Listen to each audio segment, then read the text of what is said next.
You are live. Let me see what happens here. I am live. I have absolutely 0 people watching. Let's see what happens here. I get 1 or 2 people to jump on, and they can be my critics.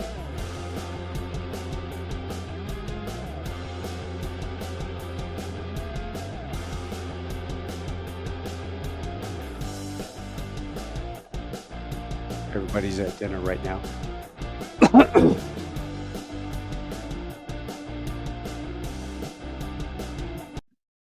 So anyway, there I was, inverted naked, pulling through the 6, taking off out of Wake Island. We're doing the Naked One departure. I couldn't believe it. Just seeing if the camera works. This is a test of the new camera system. So I've got 1 person on. I don't know who you are, brave person, but go ahead in the comment sections and let me know. How's this camera look? This is the biggest pain in the butt that I have. I bought a Rebel Canon EOS T7 a while back to try to improve the video quality of the show. And it gives me this stupid box right there. And I can't get rid of it. And if I go to autofocus, it'll give a huge box around my head. I've done every platform out there to try to figure this stupid thing out, and I can't. So my son is actually standing behind the camera. He hasn't had to do any manual focus, but I just wanted your opinion. How does this look? Mike Francis, looks good. All right. Thank you, Mike. Looks good, sounds good. Color look okay, because I can change some stuff. I don't have all the cool background. You can't see the airplanes and all that, but you know what? It's all about me anyway, right? Come on. I'm an aviator. No, but what I wanted to do was I have a little Logitech camera, and I just kind of got tired of just that little thing. And I've watched some other people's videos, and I go, wow, they have some really clear, crisp audio visual. And I thought, I'm going to upgrade, play the game. It's been 6 years, been doing this podcast. I mean, it's hard to believe that, well, I'm going on actually, I guess 5 years, 6 seasons, because I started halfway through. Started in August of 2020 when I was doing VJ Day, and I was talking to some veterans, Iwo Jima veteran and a Market Garden veteran. Godspeed to both of them. They're both have since passed. But somebody said, hey, you ought to do a podcast. And that's the whole reason behind it. When I do my podcast, I don't monetize it. I get hit by a copyright violation every single time, and I have to go through the ass pain of YouTube, clicking through the system, putting down the license that I have for the intro song that I usually play on my intro. And then once I get past that, they release it usually within a few hours now. It used to be up to 21 days I'd have a copyright slapped on my videos. But right now, it's doing good. So you know what, Mike?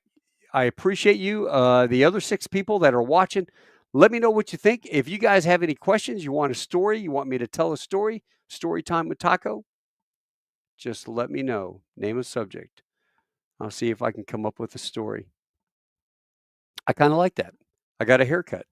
I got all the gray cut out. I kind of like that too, even though I'm going to be 60. Oh, update on the 250 challenge. Basically, I am at 231 as of this morning, so close enough. That's a heavy dump in the head. I would say 230. So almost 230. That's 40 pounds in 45 days because I started January 1st. It was 16 degrees out there, and I said, screw it. Went out walking today. I've got the big Arctic equipment that I found issued somewhere a long time ago. And I mean the jacket with the big Arctic fur coat and the whole 9 yards. And my wife, I had it all packed into a bag, and my wife's like, zips this open. She pulls it out of the closet, and she goes, what the hell do you have this for? We're in Texas.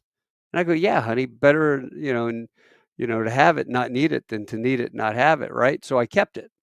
Well, sure enough, about, what was that, 3 years ago, Jake, that we had the freeze in February? And was it 2 years? it might have been 3 years ago. We had the freeze here in Texas, and for 4 days it was -12. So it was so cold that my pool froze over. I had to take a big shaft that had metal shaft, break the ice, put my 5-gallon bucket down in there, and use that to flush the toilets. My kids and my wife and had taken off to go to my in-laws because they had electricity, and I was here with the animals, keeping them warm. We slept. I had my mummy bag, blankets. They all slept on the couch with me.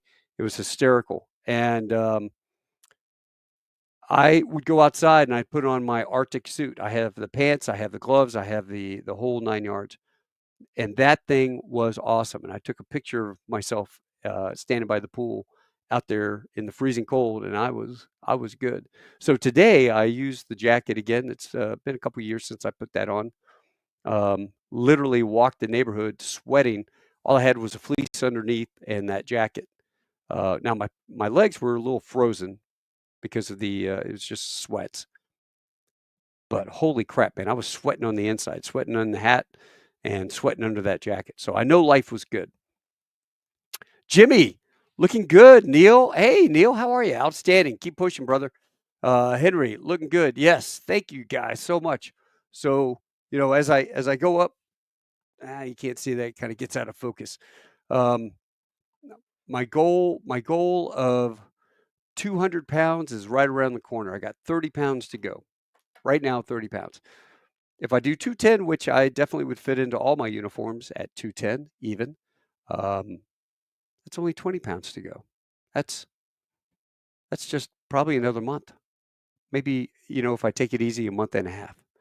But life's good. So if anybody has any questions about what to do, what I can help them with, my little journey of my experience of losing the weight, please give me a contact. You guys know me, and I will gladly share my experience. It literally, as I think about it, if I hadn't been told to do the intermittent fasting, I probably never would have done that. I'd heard about it, seen it on Facebook, and now all your Facebook things are going to pop up all the ads for intermittent fasting. You don't need the ad. All you need to know is eat at lunch, eat at like 4:30 or 5 o'clock. Don't eat anything after it.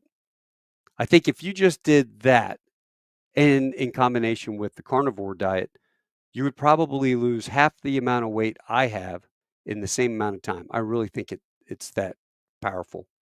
Now, taking a combination of walking 3.5 miles in the morning, of course, that gets your metabolism going. Almost 60 in November, so get your metabolism going. And by the time you hit lunch at 11:30, you push through it. It's kind of tough the first week, but after that, I've been doing pretty good. Hey, Chris, how are you, brother? And Jimmy, I need to go back to your place, but God, man, if I'd be eating all the pancakes, maybe I have to make a cheat day to go to your restaurant, especially if Don is there, Don Graves. So what's going on? Everybody's been asking me about the airplane crash again. Let me reiterate. I can tell you exactly what happened on that airplane crash. Right as they were coming in on final, they hit a UFO, caused the airplane to flip over. I'm kidding, right? I'm just kidding. They didn't hit a UFO. But if my dad's watching, Dad, yes, they hit a UFO. Because every single time my dad would sit there and go, "Hey, son, what do you think made that airplane crash?" And I'm like, God, again. Well, they hit a UFO. That's preposterous. Yes, you're right. Until the report comes out, take a deep breath, and speculation aside, this is one of the few airplane crashes I think I've ever seen where, for whatever reason, the pilot at hold short was videoing the airplane landing, happened to catch the whole thing from a different angle. So that in combination with the black box is going to reveal a lot about that accident. So don't please text me and tell me, and don't send me the upside down Delta commercial too. That's sad. I'm just so glad that nobody got hurt. I mean, holy crap! Could you imagine? Could have really gone the other way. So happy nobody was injured in that, and very, very happy indeed. If you guys didn't get a chance last night, I interviewed Bob on the Fob. And if you all know who Bob on the Fob is, he would work on and draw a series of cartoons, and they're almost like early memes, like the Good Idea Fairy and what a fob it is, and all these things, Gyardo, all these things turned into actual terms we use in the military, the vernacular that we go with. It's kind of funny. I thought that was a great interview. He pulled off something that, gosh, how do you say, went viral, and it was a prank. And he basically was able to make a Army Allmar, like the Marines would call it an Allmar. He made an Army order that essentially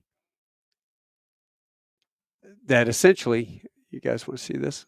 You get a little black cat here.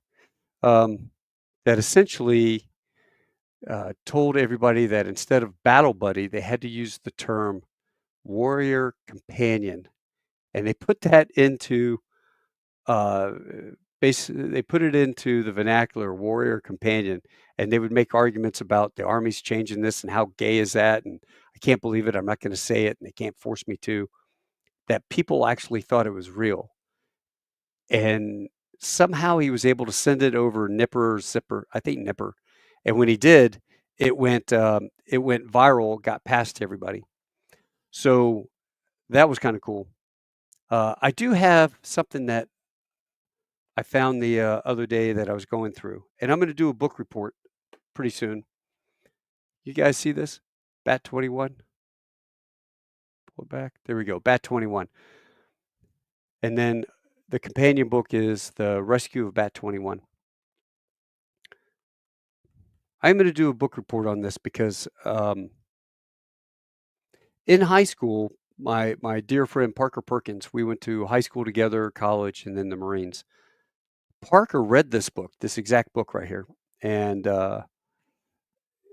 it was just a fantastic experience of how he survived after getting shot down in North Vietnam.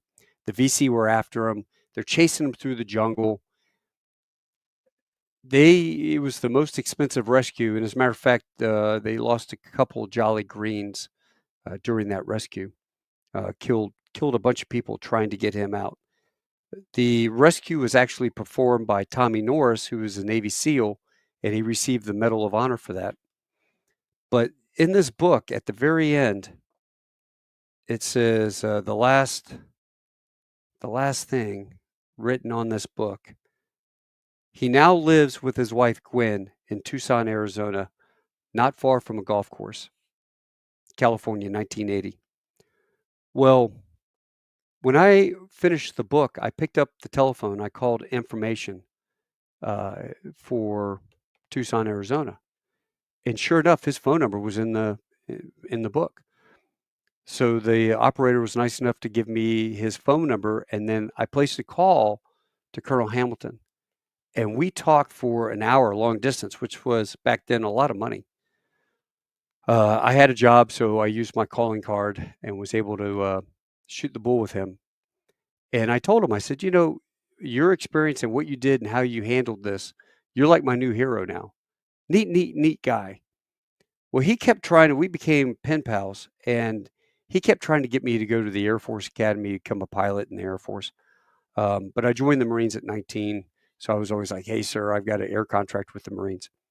But what's cool is in 1991, I was at the RAG VMGR 253 in Cherry Point, and we flew out to Tucson, which is a whole nother story because we flew out there so that all the senior ranking guys that were getting out of the squadron could get their airline transport rating from this guy named Dean Koontz, Koonze, something like that.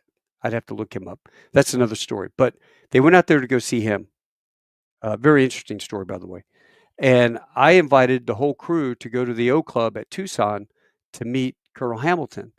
And I got him to actually autograph the book for me. And it's Mitchell, good luck always. And remember me with as a real friend. Sincerely, Gene Hamilton, Bat 21. And then years later, of course, Colonel Hamilton and his wife, Gwen, have both passed. That was years ago. Years later, I am working Skyball and some other different functions, and I get to meet Tommy Norris, who Navy SEAL, and Tommy autographed this book. He was the guy that actually rescued Colonel Hamilton, which is it's just an it's there was so much that was still classified. So when they made the movie, we asked him all these questions about this, and there was a lot that was still actually classified for whatever reason. I guess the E&E tactics and things that they were doing. Um, he was not allowed to put it in this book. So a lot of that stuff is actually uncovered in this book. So if you buy both books, if you can find them, get both books, read this one first, then this one sort of pulls the curtains back so that you can actually see what they were thinking as they were doing the rescue. But the fascinating thing was he literally was one of these geeks that would walk around the golf course with a compass, and he would say, the eighth hole at Tampa, um, officers golf club, eighth hole is 300 yards northeast. Well, they got all his friends together who are golfers. And they said, okay, this is what we need. He's here, and we need to move him across enemy territory to here, and then here, here, here, to eventually get him to a river so that he's picked up by this Navy SEAL. So they all sat down. They go, okay, so you need him to go northwest. How far? About 900 yards. So they would radio because the radio was open frequency, right? The emergency radio. The VC can hear it, but they would tell them, they would go, okay, you're at the Tampa eighth hole. We want you to walk that green. Well, that'd be like, how far is the boat race in Shanghai? We wouldn't know unless you'd been there. And he literally was talking to the guys up top. They would relay the directions, and he would E&E 900 yards, or 150 yards, whatever. Say it was 300 yards. He would E&E 300 yards. He would sit down, and he'd go, birdie or whatever, hole in one.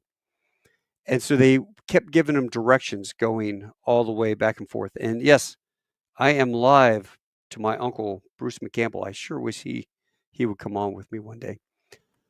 So anyway, that's how they were able to get him to the river to get picked up by the Navy SEAL and the Vietnamese, South Vietnamese Special Forces guy that went up with Tommy and bring him back. And that trip back is a story to itself. So someday I'll do a live Mitch Bell live, and I'll sit there and talk about that. Ooh, I got some comments. Hey, it's looking really good. Thank you, Rome. I appreciate that. Scott Arthur, cool. What an honor to talk to Hamilton. You know what? It really, really was. So I've got it's a Canon Rebel T7, but my buddy has a different camera, and he doesn't have the issues I have. Can you see that square box? I think once that was literally right here in the middle, and I manually moved the box over into the corner. So unfortunately, it's going to sit there. When I talk to somebody, it usually cuts off, and there's only about this much of me. So once that I'm talking to somebody during the podcast, that will be right there. So anyway, that's the deal. Oh, see, there's my Uncle Brankin. Now, you guys want to hear a storyteller. This guy is the biggest bullshitter in the world. He is. Absolutely. And my hero. I I can tell you that I had such a rough time at the beginning of flight school. I had failed the aerodynamics test, and I literally thought, man, I am not going to even make it through API, or whatever they called it back then.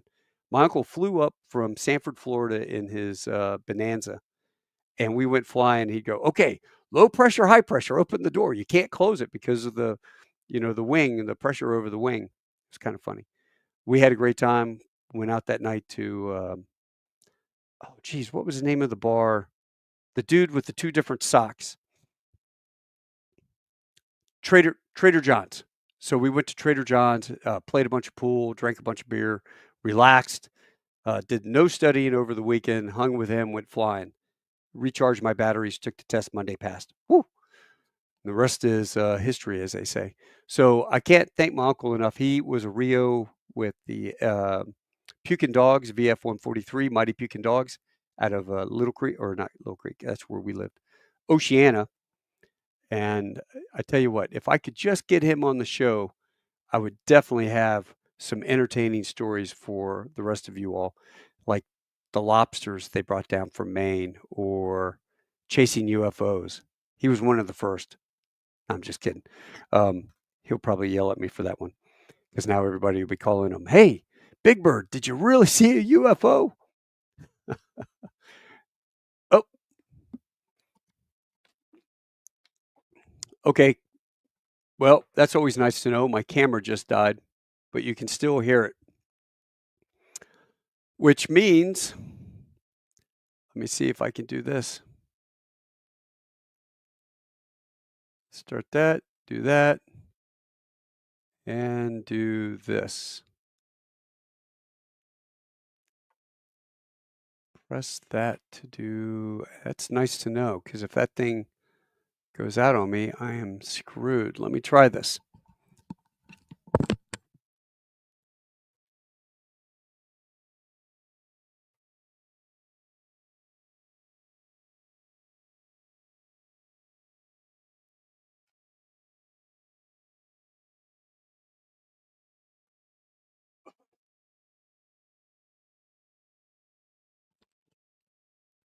Well, the camera did look great. You guys can hear me at least, but boy, oh boy, what a pain in the butt. Ah, there we go. All right. I had to jump up. Sorry about that. Had to jump up and go. Oh, it looks like hell. Is that the background lighting that you're talking about, Chris? Because I can actually change that. You guys tell me. Audience participation here. What looks better? How about that? Too bright? How about that? Green? I don't know about that. What do you guys like better? You like the green? Oh, you're teasing me? Oh, okay.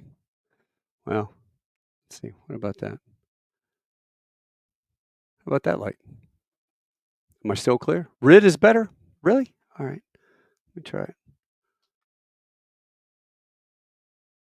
About that. That. How about that one, Chris?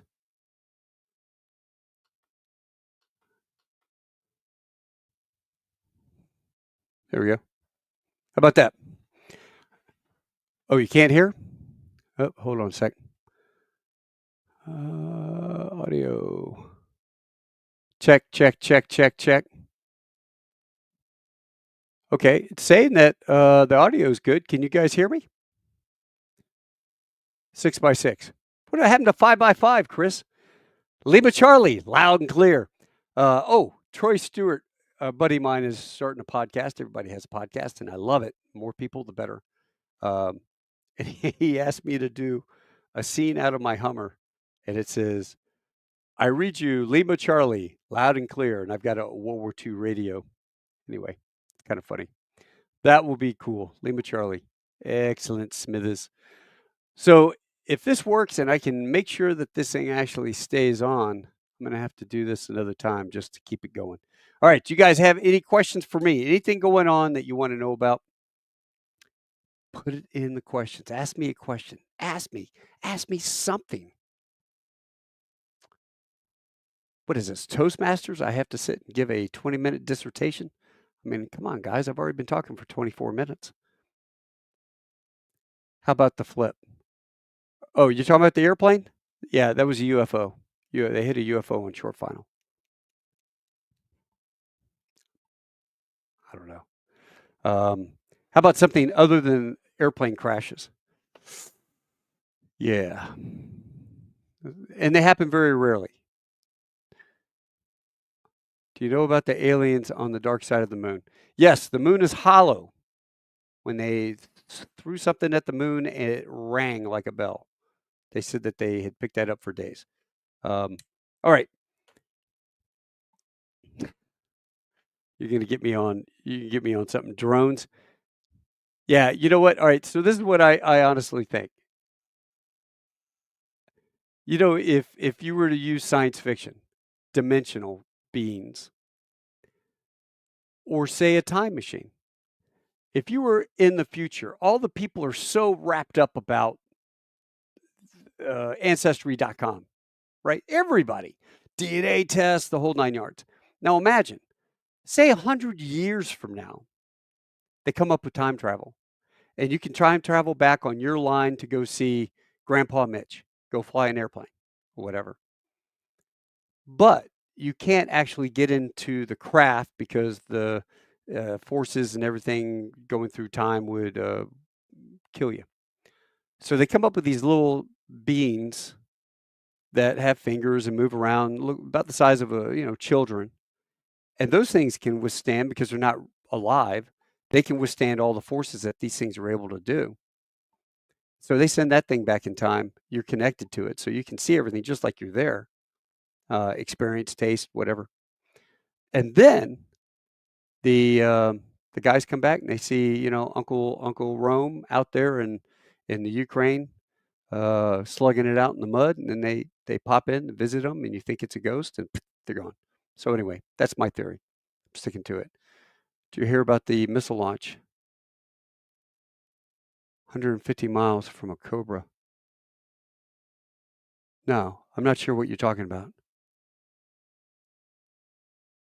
My uncle has a new rating. He is the newest drone pilot in America. And let's see. Are you looking forward to the Medal of Honor events coming up? Yes, I am. As a matter of fact, I was talking to Randy Stillinger about that today. For those that don't know, in Arlington, Texas, they have built the new National Medal of Honor Museum, headed by Chris Cassidy. I had him on the podcast. Fantastic dude. Really dry sense of humor. Very funny. And in person, he just kind of says, it's like his brain's working about six steps ahead of anybody else sitting around him, kind of like Elon Musk. So Chris is the president of the museum, and the museum opens up on March 22nd, I believe. Yeah, I think it's March 22nd. You'll have to look that up for sure. And why can't I see the other chats? Oh, so March 22nd, they're going to open up the museum. The museum is going to be incredible. Of course, we all know the Medal of Honor, nation's highest medal. For those of you in the UK watching, same as your Victorian Cross, only it's not made out of the remains of a cannon from Waterloo, which is very cool tradition, by the way. But the Medal of Honor, our nation's highest award for bravery, basically ordinary guys who did extraordinary feats of valor. Most of them are posthumously given, right? And the majority of them are, and then a few of them are living. And I think we're down to, I would say, somewhere in the neighborhood of about 62 living recipients left. And if I could show you over on one side of my office, I have all coins from all the recipients that I've been honored to work with. It's been fantastic. So, kind of a neat deal. If you want to attend that, I would highly recommend it. I think I'm gonna drive my Hummer out there that day. Um, why can't I see the other chats? Okay, I've got a studio that I have thrown this up in all these different places, and it did it to me again. Um, so I have put the stuff up in different social media, and because of that, it essentially has card full. Maybe that's why. Maybe I need to stop this. Oh, I know why. Because it's actually recording the whole deal, even though I'm doing it streaming live. Okay. So, can you guys still see me or no? It says card full, but it's still showing it. Lost you. Yep. Anyway, I'll work on that. If this camera pans out, then I'm going to start using this camera. Um, I like the card full, kind of covers me, so you can't see me. It's kind of good. I just have to figure out what I'm going to do. Still have visual. Hey, Joe, how are you? Damn, I hate technology sometimes. What a pain in the butt. Tukis. So anyway, with that, guys, I am going to leave. If you guys don't have any questions you want to ask, let me know. And if not, I will review the links you sent me, Chris. But you guys have a great one. We'll see you soon, all right? Stay warm when you're walking out there. Michael Costanza, get out there, go walking with me. You can knock those miles out, man. I think I'm up to 100 and almost 165 miles since January 1st. Actually, no, I take that back. Since I started wearing the Fitbit, that was about January 15th. I'm up to about 165 miles. So, add another almost 40 miles to that. Not bad. Not bad. I was trying to help a friend who's having some medical issues, and I told him about what I was doing. He has an oxygen tank. He can't go do the heavy duty walking that I'm doing. But I told him I think if he just did the intermittent fasting and the carnivore diet and cut out any all alcohol, he'll probably see the results about half of what I'm seeing. Because it doesn't seem normal that you would lose 20 pounds in 13 days, but I did it. And man, I've never felt better in my life. I wish I had just always kind of stayed in shape, but life gets in the way. And I hate to say, sometimes you get lazy and then you get into a certain rhythm in life and it's comfortable. And next thing you know, you're buying bigger pants. So I'm going to try not to do that. All right, guys, I'll get back with you. We'll do another one with book report for Bat 21. That's your homework. If you get a chance, buy both these books off of Amazon. The Rescue of Bat 21 and then Bat 21, which the movie was made with Gene Hackman, and Danny Glover. Oh, that was one of the questions we had. Was Danny Glover was your FAC overhead? Was he actually black? And did he stay overhead the whole time? And he goes, no, the studio wanted to have one character. It was actually about 5 different pilots that stayed overhead 24/7 with me. 5 different guys. And they just all put him into Danny Glover's character. And he's such a fantastic actor that they put him in there. Let's see, what else did we ask? The grapefruit, they talk about dropping grapefruit, which I didn't know what the hell grapefruit was. Grapefruit is this frozen deal, a landmine, and it would dump out of the airplane. And when it hits, it expands, these like tentacles come out, it thaws, and these tentacles would come out.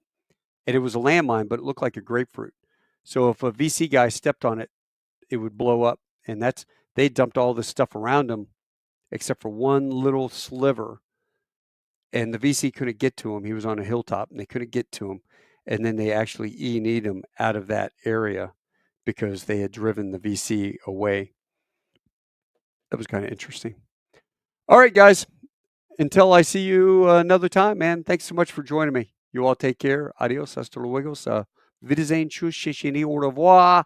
Domo arigato gozaimasu. Tando shinde kudasai. Ciao. Arrivederci. Tashikur. Assalamu alaikum. Mahala. Do widzenia. Das vidania. I got it all. I will see ya.